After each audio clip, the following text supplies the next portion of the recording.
In the back of my mind, you. I didn't physically, but in the back of my mind, she died.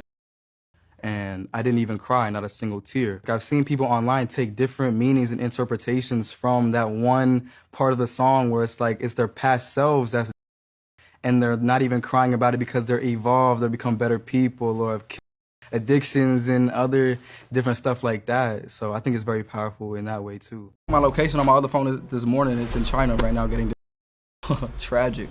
I'm David, and this is what's in my phone with Complex. The crying emoji. That's what I use for laughing. I use that to literally cry. I use that for literally any scenario.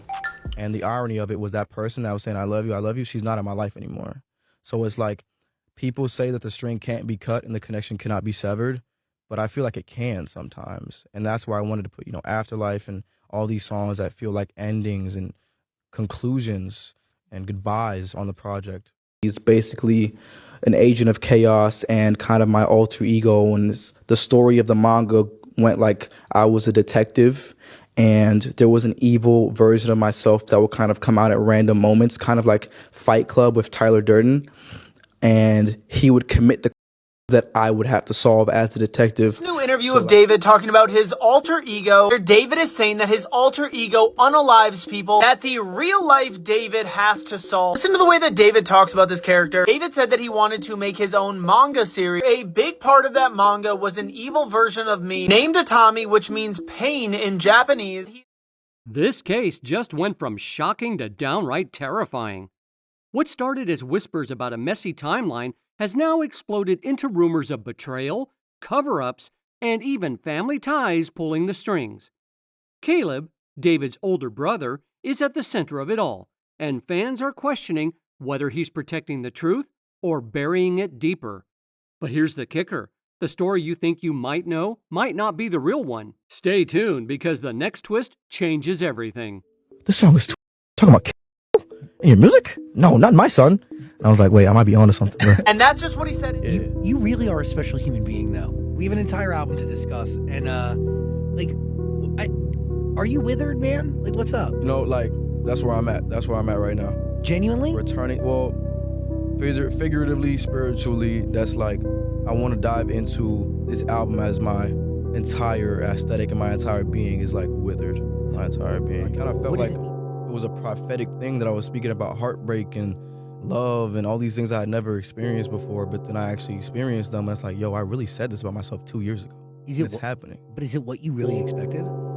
It's weird because I have such a weird view and take on situations like that because I'm always looking for writing material in these types of things. So instead of... I was working on Romantic Homicide, it was a bit of a darker song. I had never made anything that dark with lyrics like that. I remember showing my mom the song before it came out too, and she was like, "You're people." I was like, "No, it's not real. It's just a song. It's just a song." She made me hesitate, and I was gonna release the song, and I held it back. I released Here With Me first because... The investigation has taken a wild turn after new federal files came to light. And honestly, it's flipping the story upside down. The timeline the feds were so proud of doesn't seem to match up with Caleb's own statements. And now, people are asking, was David actually set up? The documents paint a messy picture of hidden moves, conflicting testimonies, and what could be a frame job big enough to shake this entire case. It's the kind of twist that makes you wonder if the truth has been buried all along, or if this is just the start of everything finally being exposed. Let's be real. If this frame-up theory holds any weight, the fallout is going to be explosive. Now let's take a really close look at what went down. According to investigators, they pieced together a timeline that points directly at David. On paper, it looks airtight. It all supposedly begins back in late 2021 or early 2022 when David first met Celeste online through Fortnite. He was about 16 or 17, and she was just 11 or 12 at the time. Right away, that age gap sets off alarms, and the feds didn't let it slide. Then on March 28, 2022, David released a track called Decide. And here's where things get creepy. The lyrics included the line, "Save your tears, 7 years." A lot of fans claimed he was hinting at Celeste's age, basically saying he was waiting until she turned 18. Like, who even puts that in a song? The timing had people side-eyeing him hard. Fast forward to September 7, 2022, Celeste's birthday. On that exact day, David dropped another track called Romantic.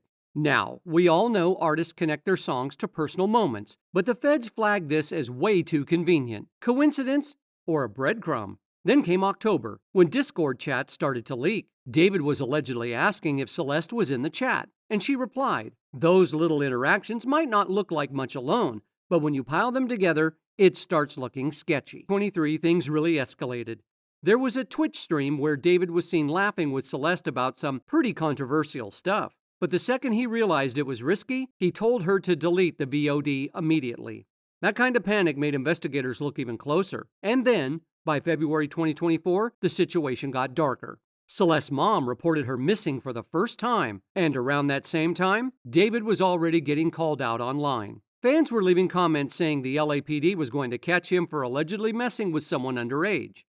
To make it worse, new photos of him and Celeste surfaced that very same month, fueling suspicions even more. By spring 2024, the chaos around David and Celeste only got worse. Reports say Celeste vanished again, came back briefly, then disappeared all over. By June, people spotted her backstage at one of David's shows. And by August, Discord users were already connecting the dots, leaving comments like, "Drop the one with the missing girl, Celeste." It's almost like the internet was onto him before the cops even put the pieces together. It's basically an agent of chaos and kind of my alter ego. And the story of the manga went like I was a detective and there was an evil version of myself that would kind of come out at random moments, kind of like Fight Club with Tyler Durden. And he would commit that I would have to solve as the detective. So like when I was as the detective, I'd be like solving, committing myself. And it was like a cool little story. I didn't think anything would come of it. Like it was in the vault for like. He is obsessed with talking about this alter ego, and he talks about this music video where... This new interview of David talking about his alter ego, where David is saying that his alter ego unalives people that the real life David has to solve. Listen to the way that David talks about this character. David said that he wanted to make his own manga series. A big part of that manga was an evil version of me named Atami, which means pain in Japanese. He is an agent of chaos that wears a blindfold, and that there's an evil version of myself that comes out at random moments, and that he would commit the I would have to solve. Even more insaner, David's mom thought that his music was evil. Then September 2025 hit, and that's when things took a dark, irreversible turn. Celeste's body was found stuffed in the trunk of a Tesla registered to David. Just like that, federal investigators lined up every detail that looked like the final nail in the coffin. The fallout was instant. Police raided his manager's house. His record label dropped him without hesitation. And David started wiping his digital footprint, locking down his Fortnite stats, deleting posts, scrubbing whatever he could. At that point, the timeline looked airtight, and every road led right back to him. But here's the twist. The very same timeline the feds were pushing is the one Caleb, David's own brother, began to challenge. He claimed those dates and receipts don't prove guilt at all. In fact, he argued they could show someone went out of their way to set his brother up, and that bombshell completely flipped the narrative on its head. I remember when I was working on Romantic Homicide, it was a bit of a darker song. I had never made anything that dark with lyrics like that. I remember showing my mom the song before it came out too, and she was like, I was like, no, it's not real, it's just a song, it's just a song. She made me hesitate, and I was gonna release the song, and I held it back. I released Here With Me first because I thought, okay, everybody's gonna like the happy songs, like, you know, it's talking about love, it's talking about all the things, all the cliche things that everybody likes already. And then I was like, you know what, I'm just gonna go for it. And I just released it without changing the lyrics because my mom told me to change the lyric, and I was like, I'm not gonna change the lyric. And I released it, and it clicked instantly. And that was the song that kind of skyrocketed me to the success. Not long after the feds released their timeline, the rumor mill exploded. Whispers started spreading that Caleb wasn't just distancing himself from David, he might actually be cooperating with law enforcement. Reddit threads accused him of snitching, linking his own music to shady references about Celeste, and even suggesting he knew more than he ever admitted. If that's true, then Caleb isn't just the brother speaking out, he's the brother helping investigators put the puzzle together. And in the hip-hop world, let's be real, that snitch label is brutal. Some fans are calling it betrayal, while others say it's justice. Innocent. So apparently there are two Celeste that he, knew of, and the one that was in his car, he wasn't dating her supposedly. He was dating this girl named Celeste Herrera. And honestly, bro, I feel like even if he does come out of this and whatnot, I feel like his reputation is still fried, because like you can't really just bounce back normally after all of this, bro. Because I'm not gonna lie, bro, the screenshots and messages were definitely real. The Seeing on FaceTime with him and that one girl that was in his car, definitely real. Reports then surfaced claiming Caleb was deeply disturbed by the accusations against David and decided to cooperate with the investigation. Online detectives went digging through his lyrics, highlighting bars they thought lined up perfectly with the timeline. And then things got even messier. A blurry photo popped up online, allegedly showing Caleb backstage with Celeste at one of David's concerts. Now that fueled even more speculation. Did he know more than he was saying? Did he stay silent for too long? Or is this all just a way of protecting himself before things spiral even further? I kind of felt like it was a prophetic thing that I was speaking about heartbreak and love and all these things I had never experienced before, but then I actually experienced them, and it's like, yo, I really said this about myself 2 years ago. It's happening. But is it what you really expected? It's weird because I have such a weird view and take on situations like that because I'm always looking for writing material in these types of things. So instead of taking it to the chin and being like, oh my God, like, I'm heartbroken, like, I go straight to my phone or BandLab, go straight to the studio and write about it. I never actually like fully process situations like that because I'm always expecting it to happen. And then as soon as it happens, I'm writing about it. The LAPD hasn't confirmed anything about Caleb working with them, but the silence is only making the rumors grow louder. Some sources insist he's been working closely with authorities. And whether that's true or not, Caleb's name is officially in the middle of the storm. Either way, the narrative isn't just about David anymore. His own brother is now part of the story, and the internet can't stop debating what side he's really on. If Caleb really is working with investigators, the question becomes, what's his real motive? Is he trying to protect himself before the feds start connecting dots to everyone in David's circle? Honestly, it wouldn't be shocking. David's manager already had his house raided, and the label wasted no time dropping him. Everyone close to him is running for cover. So Caleb stepped up as the so-called informant brother. Could this be a way of him saving his own skin? Or maybe it's his way of burying David once and for all. And here's where things take an even darker turn. If Caleb is really handing over info, then all those cryptic songs, the voicemails, even David's tattoos suddenly look less like weird coincidences and more like actual evidence. That could be the thing that tips this case over the edge. But before we jump to the conclusion that Caleb's out here snitching, we've got to talk about the mess online. The false leads, the viral posts, and flat-out misinformation that's been muddying the waters from the very start. The first huge rumor? A viral pregnancy claim. A random post on X pulled in over 2.5 million views, alleging that Celeste was pregnant when she passed away, and that infant remains were found near David's home. That single post sent shockwaves through the fan base. People stopped calling it a tragic relationship gone wrong and started whispering about something far darker. Let's break that down. Yeah. Because I understand, going immediately to art, is a means of coping. Yeah, basically, yeah. But you saying expecting it, meaning you get into a friendship expecting it to end in a devastating, tragic, sad way so it can inspire art, but are you manifesting that in a certain I degree? don't know. I hope I'm not. I really hope I'm not because it feels that way. Because I look back to old songs like Life's a Dream and all these songs I wrote in my closet or my sister's closet in 2022 when I'm looking at my life in the past 8 to 9 months. I'm like, whoa. Bro, these songs are soundtracking my life. So I hope I'm not involuntarily doing that. But here's the kicker. That rumor was completely fake. No forensic report, no official confirmation, nothing from law enforcement. Just pure misinformation that blew up because fans were desperate for answers.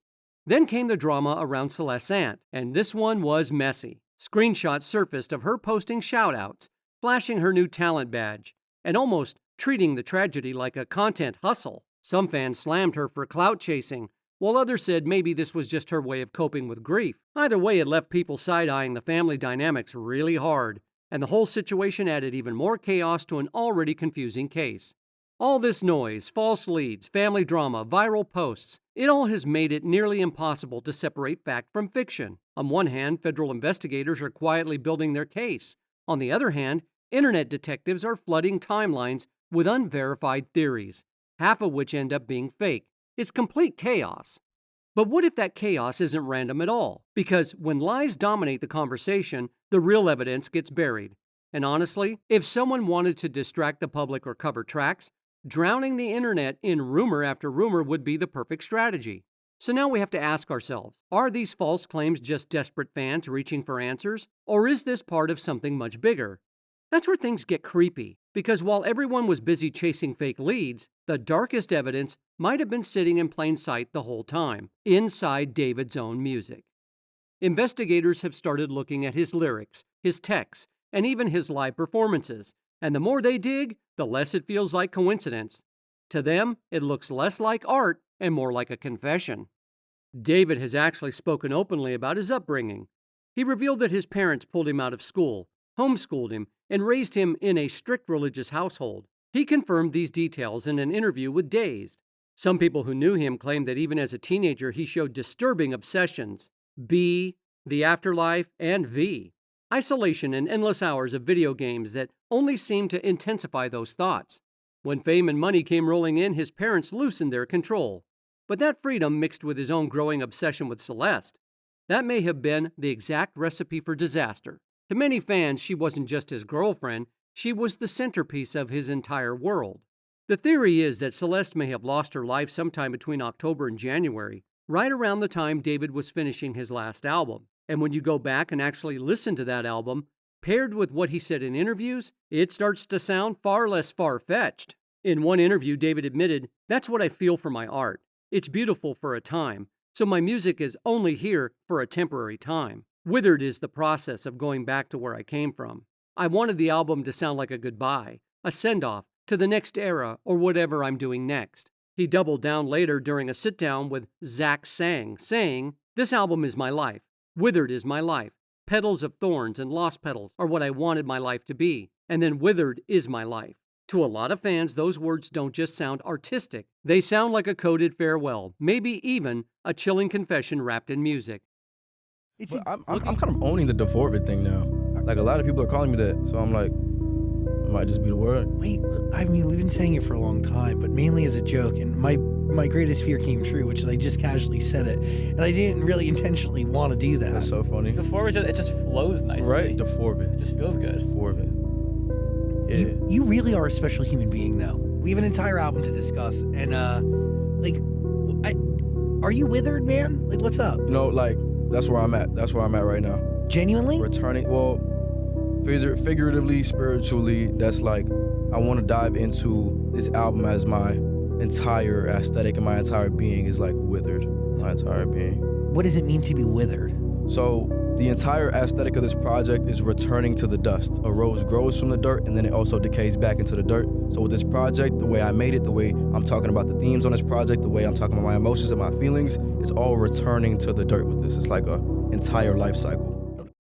Looking back now, fans can't help but ask, was David's album really just a goodbye to his career, or was it a goodbye to Celeste herself? He constantly referenced the invisible string theory, and even talked about the Korean concept of jung, a kind of bond that's so deep it's said to never break, even when the relationship is toxic. He once admitted that the person who introduced him to this idea begged him, "Don't leave me." But in the end, that same person left, and now she's no longer in his life. It's hard not to connect that to Celeste. And the irony of it was that person that was saying, I love you, she's not in my life anymore. So it's like, people say that the string can't be cut and the connection cannot be severed, but I feel like it can sometimes. And that's why I wanted to put, Afterlife and all these songs that feel like endings and conclusions and goodbyes on the project. Then you've got the flower symbolism, which only adds to the unease. His project Withered was supposed to expand into a deluxe version called Japanese Lily. In Japanese culture, the red spider lily represents demise, mourning, and the painful separation between life and afterlife. It blooms as summer fades into fall, a moment of transition. Was this simply David reaching for artistic depth, or was it something much darker? For a lot of fans, it doesn't feel like a coincidence. It feels like foreshadowing. But the detail that creeps people out the most? Celeste's actual voice, woven into his songs. Tracks like I Never Needed You and So Long Goodbye feature her voicemails, crying, apologizing, sometimes sounding drunk, and saying she missed him. In one recording, she told him, "You're always the one calling my phone. You have to figure out what's going on with you. Why are you calling me? Why did you call me and say I'm sorry?" It paints a haunting picture of a girl trying to pull away from a boy who just couldn't let go. Then came Satan's Pursuit, a SoundCloud track dropped in late 2023. In it, David rapped, "It K's me, Slowly, day by day. I need to find somewhere to clean my thoughts, but I'm not happy at all. I let Satan pursue me. I still miss you the way it was before I threw my life away. To some, it sounded less like music and more like a confession in real time. And it wasn't only the songs. His live performances became just as disturbing. In April 2025, during the Band Lab experience, David broke down sobbing in the middle of Afterlife and couldn't even finish the track. Just a few months later, he performed it again and had another breakdown on stage. Fans were torn. Was this grief? Was it guilt? Or was it both? Either way, it left the audience shaken. When you add everything together, the songs tied to birthdays, the flower imagery linked to demise, the references to invisible strings, Celeste's actual voice woven into his tracks, and those public breakdowns, it no longer feels random. To many, it feels like obsession immortalized in music. And that's what sparks the darkest theory yet.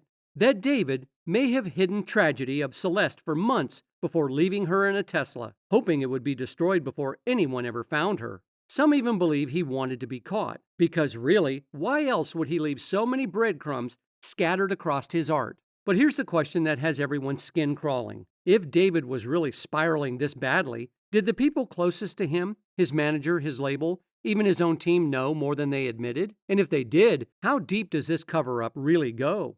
This is where the spotlight shifts, and honestly, it's giving people goosebumps. Because maybe this wasn't just David losing control. Maybe it was an entire system looking the other way. Did not get any type of email, and this is what I think really possibly triggered him to write this denial. He was just like, no, I never received any email. I have no knowledge. And this statement was actually made on a live stream that I did. And I think what happened was it just got clipped by different TikTokers and different content creators. And the headline here was, Josh Marshall knows. What does Josh Marshall know? And he's like, what are you guys saying? I don't know anything. So it felt like it was important to him to clarify this. However, when I saw this, I did go back to my source. Let's start with Josh Marshall, David's manager. The feds raided his house right after Celeste's body was identified. Now tell me, why would investigators go straight to him unless they thought he was tied up in the mess? Fans have already accused Josh and the label of enabling David, and whispers that they were warned back in 2024 about Celeste being a missing minor. If that's true, then Josh can't hide behind ignorance. He knew. They all knew. And this is the part that creeps fans out the most. Celeste wasn't just another face in the crowd. She was officially reported missing.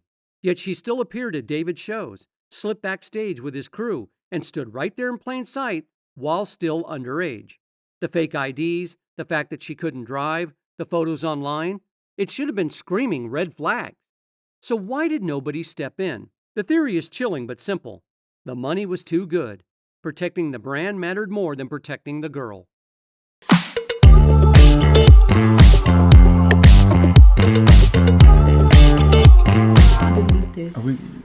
Maz, can we delete all VODs? And then as soon as the stream ends, delete the stream too? Can we delete anything? You done for, bro? Y'all are not done? Now you going to Epstein? It gets darker. After the LAPD searched David's rented apartment, reports say Josh cut the lease immediately. Fans instantly labeled it a cleanup move, like he was trying to erase evidence before investigators could dig deeper. And the label?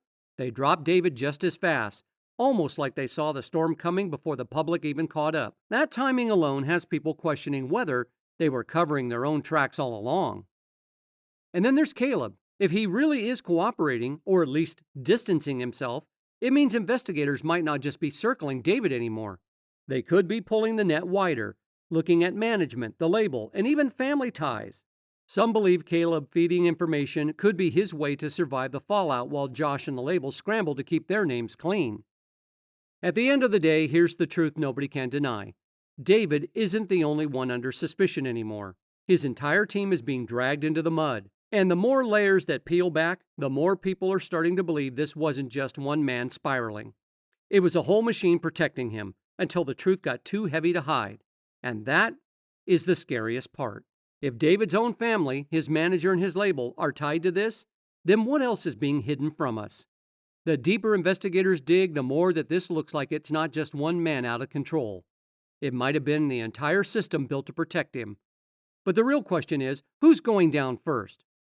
Don't miss what comes next. Hit that subscribe button, because the biggest twist is still waiting to drop.